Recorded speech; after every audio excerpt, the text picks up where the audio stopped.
Display na sa gazebo ng munisipyo ng Mga Taram ang Digital Information Kiosk para sa mabilis na akses sa serbisyo, balita, kaganapan at mahahalagang anunsyo ng bayan. Ayon sa lokal na pamahalaan, makatutulong ang bagong kiosk upang maihatid ang napapanahong impormasyon ng bayan. Kasama dito ang public advisory, emergency announcements at iba pang paalala para sa publiko. Bukod pa rito, kasama rin sa kiosk ang mahalagang kultura at turismo ng Mga Taram.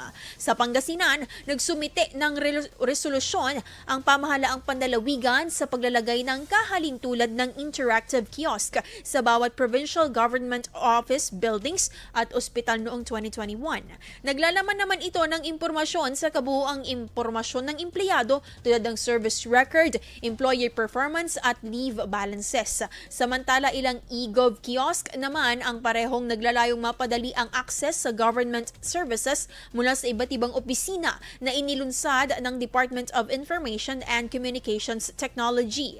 Inaasahan namang mas mapadadali ng naturang kiosk ang pagkuha ng impormasyon at koneksyon sa pagitan ng pamahalaan at ng mga residente.